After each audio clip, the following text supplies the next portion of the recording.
प्रिय दोस्तों, आज मैं आप लोगों के सम्मुख वेल्थ क्रिएटर 1001 मार्केट कैपिटलाइजेशन के बारे में बताना चाहता है और फ्री फ्लोटिंग कैपिटलाइजेशन क्या होता है उसके बारे में बताना चाहता हूँ। मार्केट आप किसी कंपनी को ले लीजिए, जैसे मान लिया आपने इंडियन ऑयल कॉरपोरेशन को लिया तो उसके कितने शेयर हैं। मान लो उसके 5 करोड़ शेयर हैं, उसके एक शेयर की वैल्यू आज 119 रुपये है, तो 5 करोड़ में 119 का गुणा कर देंगे तो मार्केट कैपिटलाइजेशन आ जाएगा। अब दूसरे दिन मान लिया 125 तक हो गया तो उसका मार्केट कैपिटलाइजेशन बढ़ जाएगा, यानी जो शेयर हैं उनके शेयर में जब तेज़ी होगी तो मार्केट कैपिटलाइजेशन बढ़ेगा। शेयर में जब 10% मंदी आ जाएगी, मान लिया 125 का शेयर 100 रुपये पर आ गया तो मार्केट कैपिटलाइजेशन जो है 25 रुपये प्रति शेयर कम हो गया। अब यह बात आती है कि मार्केट कैपिटलाइजेशन में क्या क्या होता है। सबसे पहले जिसकी कंपनी है, मार्केट की कंपनी मान लिया रिलायंस है, तो रिलायंस के 60% से 60-65% शेयर तो मुकेश अंबानी जी के पास है।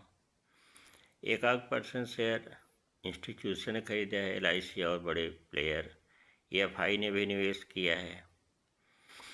और जो कुछ बचता है 20% मान लिया बचा, तो 20% में भारतीय जनता जो कि प्रतिदिन शेयरों की खरीदी बिक्री करती है, इससे उसका मार्केट कैपिटलाइजेशन प्रभावित होता है। मुकेश अंबानी तो डेली वो प्रमोटर हैं, कंपनी के सर्वे सर्वा हैं। 100 रुपये फ़ायदा होगा तो 60 तो उनको मिलना ही है। 40 में इंस्टीट्यूशन EFI DI और पब्लिक सब फलाना धमाका लगे हुए हैं, तो यह इंश्योरेंस भी प्रतिदिन शेयर नहीं बेचेगी, वो कभी कभार शेयर में अच्छा प्रॉफिट होगा तो ही बेचेगी। EFI और DI जो है प्रॉफिट होने पर ही बेचेंगे। अब रहते हैं हालचाल हमारे रिटेल इन्वेस्टर जो बंदर की तरह हैं, खरीदना बेचना बेचना खरीदना, 2 रुपये ऊपर के बेचा, 4 रुपये नीचे लिया, वह जो है बंदर जैसा नाचते हैं और डमरू लेकर प्रमोटर बजाता रहता है। मार्केट में बंदर जितना उछला थोड़ा कमाया, नीचे गिरा गंवा दिया। तो हमारे इस बंदर नाच में जो हमें मदारी बनाता है, नचाता है, हम नाचते रहते हैं। हमें मार्केट में मदारी बनना चाहिए, न कि बंदर। लेकिन यहाँ 90% बंदर हैं तो 10% मदारी हैं।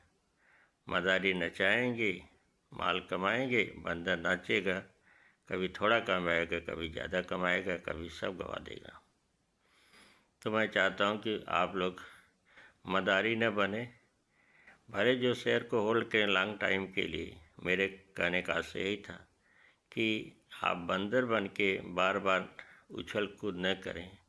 बेहतर हो कि आप 70% निवेश जो है मदारी की तरह करें। 10% बंदर बने तो ठीक है, इधर से थोड़ा छीना झपटी, कभी खाया कभी नहीं पाया, कभी अच्छी नाच दिखाया तो 2 पैसे पुरस्कार मिल गया, यानी आपका तीर तुक्का स्पेकुलेशन सही हो गया, सट्टेबाजी सही हो गया तो प्रॉफिट हुआ तो आप बहुत खुश हैं, थोड़ा सा पुरस्कार मिला। किसी समय नाचना नहीं है, आपने जो अंदाज लगाया वो अंदाज उल्टा पड़ गया। आपने खरीदा शेयर के 10 रुपये ऊपर जाएगा, 10 रुपये नीचे आ गया। अब तो आपके पास पैसे हैं नहीं कि आप उसको होल्ड कर पाएँ, तो आप क्या करेंगे, फट से बेच देंगे। होल्ड करने की ताकत है तो उछल कूद कीजिए, नहीं तो थोड़ा उछलिए कूदिए। ज़्यादा उछले कूदेंगे तो पैरों में दर्द होगी, डॉक्टर फीस लेगा। ब्रोकर जो बैठे हैं ना, सब ब्रोकर इतनी बड़ी कंपनियां खोल के, आप चाहे चित हो या पट, हारे या जीते, बाजू उनकी हमेशा रहेगी। लॉस आपका होगा, जब लॉस होगा तो मार्केट में गाली देंगे कि शेयर बाजार सट्टा है। 10 रुपये खरीदा, 10 रुपये नीचे आ गए। अरे भाई, मार्केट के अनुसार आप नहीं चल पाए, आपके पास शेयर को रोकने की क्षमता ही नहीं है, शेयर होल्ड करने की क्षमता ही नहीं है। 2 रुपये ऊपर बढ़ा, 5 रुपये बढ़ा, फटाक से बेच दिया, फिर 2 दिन बाद खरीदेंगे। जितनी बार खरीदेंगे उतनी बार ब्रोकरेज, उतना ही आपका लॉस।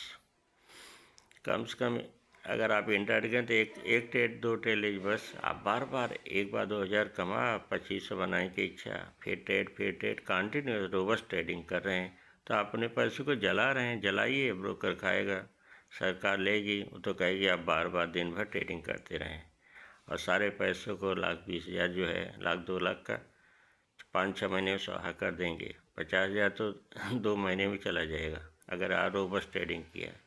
बेहतर हो कि आप रोबस्ट ट्रेडिंग लगातार न करें। 70% इन्वेस्ट करेंगे।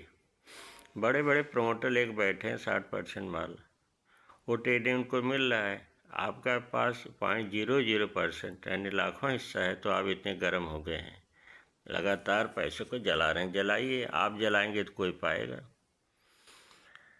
आप पैसे को फूकेंगे ना, नोट जलाएंगे, 12,000 माल 10,000 बेचेंगे, 2,000 लॉस होगा, फिर 10 मिलेंगे, फिर 11,000 बेच देंगे, फिर 9 आ जाएगा, फिर बेच देंगे। तो ऐसे आप जो है धीरे धीरे अपने पैसे को एकदम फूकते रहेंगे और खुश रहेंगे। बार बहुत ट्रेडिंग करना, कुछ मिल नहीं रहा है। अरे भैया क्यों इतनी ट्रेडिंग कर रहे हो? 12 जैसे रख लो, जब 20 जाए तो ही बेचना। रोज़ इंडेक्स हाई लो, निफ्टी सूचकांक सब देख रहे हैं। यह जो है इंट्राडे के गेम है। यदि आपने सेविंग किया है तो 12 इंट्राडे में देखिए, कोई सर 20% नीचे आता है, चलो ले लेते हैं, और 20% और ले लेते हैं, 3 एवरेज कर लिया, 4 कर लिया, कौन माई के लाल आपको हरा पाएगा। लेकिन है कि हम जब गिरावट आती तो एकदम आपा खो बैठते हैं, एकदम डर जाते हैं। उस समय खरीदने का समय होता है। जब तेज़ी आई तो भी आप जो है तेज़ी में अब खरीदना, अब तो ऐसे बढ़ के ही रहेगा। और लिया धड़ाम से 10 रुपये नीचे आ गया, फिर घबर के आप बेच दिए। तो आप बंदर जैसा शेयर बाजार में मत नाचिए, थोड़ा समझदारी बनिए। यह मैं कार्टून में बंदर आपको कह रहा हूँ, बुरा तो लगेगा। जो इंट्राडे एक्सपर्ट हैं, आज 1,000 कहाँ कल 5,000, ये नहीं बताते कि तीसरे दिन में 7,000 गंवाया। कोई भी अपने लॉस को नहीं बताता, प्रॉफिट को खूब दिखाता है। आप जिस दिन उसका चेहरा गिरा हुआ समझ जाए कि आज मार्केट में अच्छी पति इसको लगी है, अच्छी मार लगी है, इसके हाथ पांव टूटे हैं, शांत है। तो अब मार्केट प्रतिदिन नहीं देता, मार्केट 1-2 दिन ट्रेड कर लीजिए समय देखकर, नहीं तो ज़्यादातर आप जो सेविंग पर ही स्टे इन्वेस्ट रहें। इसमें सारे गुरु जो चैनल के बता रहे हैं कि मार्केट से दूर रहें। अरे महाराज, जब जो शेयर हमें आयुष 190 का था, 118-20 मिला, 16 मिला, क्या मार्केट से दूर रहो, स्टे इन्वेस्ट दूर रहो। यानी जब शेयर 150-60 जाएगा तब कहेंगे अब खरीदो, अब जो है पूरा पैसा मिलेगा। 118 खरीदो, 125 खरीदो, 140 पे खरीदो, और 100 पाने के लिए भी तैयारी रखो। 4 स्टेप लगाओ, एक्सपर्ट की दुकान चल ले, टाई कोट लगा के, भाड़े के टट्टू हैं, आराम से पेमेंट ले रहे हैं, आपको माल बता रहे हैं। आप खुद एनालिस्ट बनिए कि हम अपने शेयर को कितने स्टेप पर ले सकते हैं, तो ज़्यादा बेहतर होगा। आपसे ज़्यादा आपको जानकार आपके अंतरात्मा। एनालिसिस कीजिए, अपने लालच पर कंट्रोल कीजिए, डर पर भी कंट्रोल कीजिए। लालच नहीं कंट्रोल करेंगे तो प्रॉफिट नहीं बुक कर पाएंगे, डर पर नहीं कंट्रोल करेंगे तो शेयर को खरीद नहीं पाएंगे। उचित समय सोचा और गिर जाए और डर रहे हैं, कितना डरोगे? डरने नहीं है। मार्केट में निवेश करके ही आप पैसा कमाएंगे। फ्यूचर ऑप्शन, ये फंडों जेट कर रहे हैं, निफ्टी पर दांव लगा रहे हैं। क्या जो दांव लगा रहे हैं, एक ही शेयर को लेकर बैठ जाओ भैया। इन्फोसिस है और IOCL जो अच्छे से ONGC सब कंपनियों के लेकर बैठ जाओ। हाँ, आप दांव पर दांव लगाए जा रहे हैं, पैसे को जला रहे हैं। बस जैसे आपकी इच्छा आप करें, समय आपको सब सिखा देगा। 4 महीने 6 महीने साल 2 साल में आपको समझ आ जाएगी कि मैं यह अच्छा नहीं कर रहा हूँ। हमारे एक दोस्त थे, फ्यूचर ऑप्शन के 5 लाख रुपए लेकर 2-3 दिन 10,000 15,000 कमा रहे हैं। 1 लाख या 2 लाख 3 लाख धनाधन जाते जाते मेरे आँख के सामने पैसा 3 महीने के अंदर स्वाहा हो गया, खाली 270 रुपये बचा। मैंने उनको कहा कि अब हो चुका खेल? बोले हाँ मिस्टर, अब तुम खेल कर चुका हूँ। हम कहे अब रुकोगे? बोले हाँ रुकेंगे। हम कहे इंडियन ऑयल का शेयर खरीदो। उन्होंने खरीदा, 95 रुपये का था उस समय, और जब 195 गया तब उन्होंने प्रॉफिट बुक किया। और भी जो है आधा शेयर में आधा रखे हैं, आधा शेयर से दूसरी कंपनी का शेयर लिए, 1 से 2 बना लिए, आज मौज कर रहे हैं। लेकिन जो 3.5 लाख रुपया गया, 5 लाख रुपया गया, वो वापस तो नहीं आ पाया भाई। उन्होंने 1-2 लाख लगा फिर शुरू किया, लेकिन टूट गए एकदम। उन्होंने कहा कि मैंने 6 महीने के अंदर सीखा कि लालच पे कंट्रोल, फ्यूचर ऑप्शन ये सब नहीं करना है। बैंक निफ्टी कर रहे थे, निफ्टी 50 कर रहे हैं, और पता नहीं कौन कौन सा वो शेयर के इंडेक्स की खरीदी बिक्री।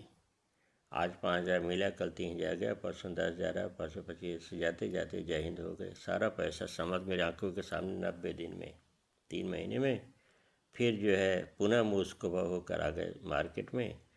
आज जो स्टेट इन्वेस्टेड हैं उनके पास कम से कम पैसा जुटा है, 4 लाख शेयर बनाए हैं, लेकिन जो गया वो तो वापस अभी तक नहीं आ पाया। अभी कम से कम 2 लाख रुपए उनको कवर करना है। 3 लाख रुपये तो कवर कर दिए 1 साल के अंदर। ये तो कहानी आँख के सामने की है। मैंने देखा है कि मार्केट में फ्यूचर ऑप्शन ये सब ट्रेडिंग करके आप जो है ऑप्शन सेलिंग, ऑप्शन परचेज न करें, पैसा साफ होता है। इन्हीं शब्दों के साथ कुछ विचार देकर मैं वेल्थ क्रिएटर आपके 30 ईयर्स का अनुभव बता रहे हैं। मार्केट में 30 साल रुकना बड़ा मुश्किल होता है, बहुत मुश्किल होता है। 1-2 साल रुक गए तो आप टिक पाएंगे, वो भी अगर इन्वेस्टमेंट तो टिकेंगे, नहीं तो नहीं टिक पाएंगे, आपकी बैंड बच जाएगी। इन्हीं शब्दों के साथ मैं आज थोड़ा सा लंबा वीडियो बनाया, लेकिन जो सच है सच को कहना मुझे कोई हिचकिचाहट नहीं होती, कोई घबराहट नहीं होती। मैं बिंदास बोलता रहता हूँ और सच बोलता हूँ, लफाजी नहीं। आप मेरे विचारों को सुने, मनन करें, तो ही आप आगे मार्केट में बढ़ पाएंगे, अन्यथा नहीं। इन्हीं शब्दों के साथ वेल्थ क्रिएटर 1000 आपसे विदा लेता है। अगले वीडियो में फिर मिलेंगे। अपने आर्थिक स्वास्थ्य को बनाए रखें। गिरते मार्केट में ही आपको जो शेयर अच्छे भाव में उसको खरीदें। जय हिंद, जय भारत।